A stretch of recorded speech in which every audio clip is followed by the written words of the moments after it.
Have you ever made the mistake of looking at yourself in one of those magnifying mirrors? It's a pretty horrifying mistake to make, but also strangely fascinating. You get to examine every facet of your face in extraordinary detail.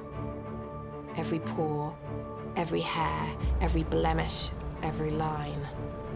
This is a difficult thing to do, but examining yourself in this way is a very important part of the process of personal writing, and I'm going to tell you why. Let's take a good look at ourselves. This is Think 4.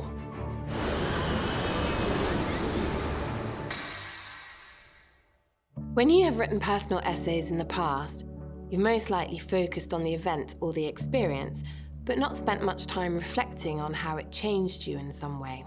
When you look in the mirror, you may at first only be able to focus on your flaws. However, if I were to force you to tell me what you like about yourself, I have no doubt that you could find something that you appreciate. If you apply this same technique to your personal writing, you might only criticize yourself or question your actions at first. However, when you look more closely, you should be able to see that certain experiences have molded and shaped you into the person that you are today. Hindsight is a wonderful thing. How many times have you heard that expression? Well, that's because it's true. We learn from our past, and our past shapes our present and who we become in the future. When I was 6, I stole a cream egg. I was in a shop with my family, and I remember there was one of those displays with hundreds of eggs sitting there in a big bowl. There was one egg on the top with no wrapper, and I stole it.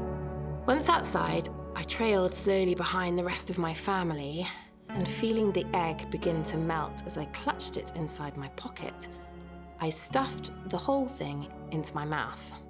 I threw up. I was found out. My father was furious. I was marched back to the shop. I was humiliated. When I reflect on this, what do I see? Just a greedy child? Or the youngest in a large family craving a bit of attention? At the time, I would have certainly claimed the former. I love chocolate. What child doesn't? And the naked egg seemed to be fair game.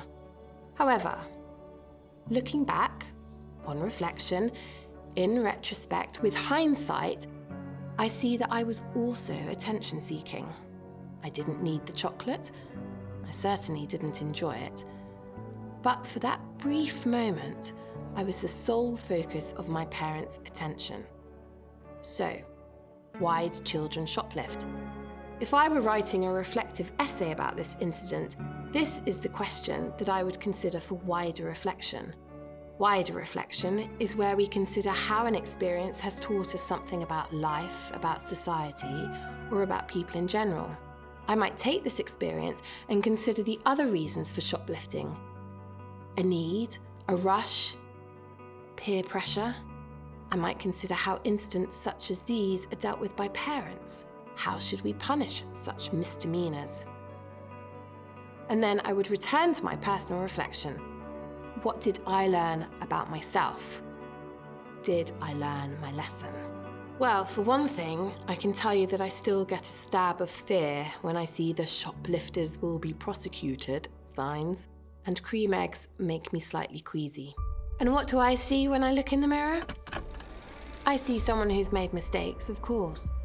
But I also see someone who has learned an awful lot. Someone who has been shaped by her past and is better equipped to face her future. So when you look in the mirror, really look and see the person looking back at you. And if you're brave enough, use the magnifying side of the mirror and take a really close-up look. Because it's only with deep reflection that we are able to see beyond our flaws and make a change for the better. This was Think 4. Thanks for watching.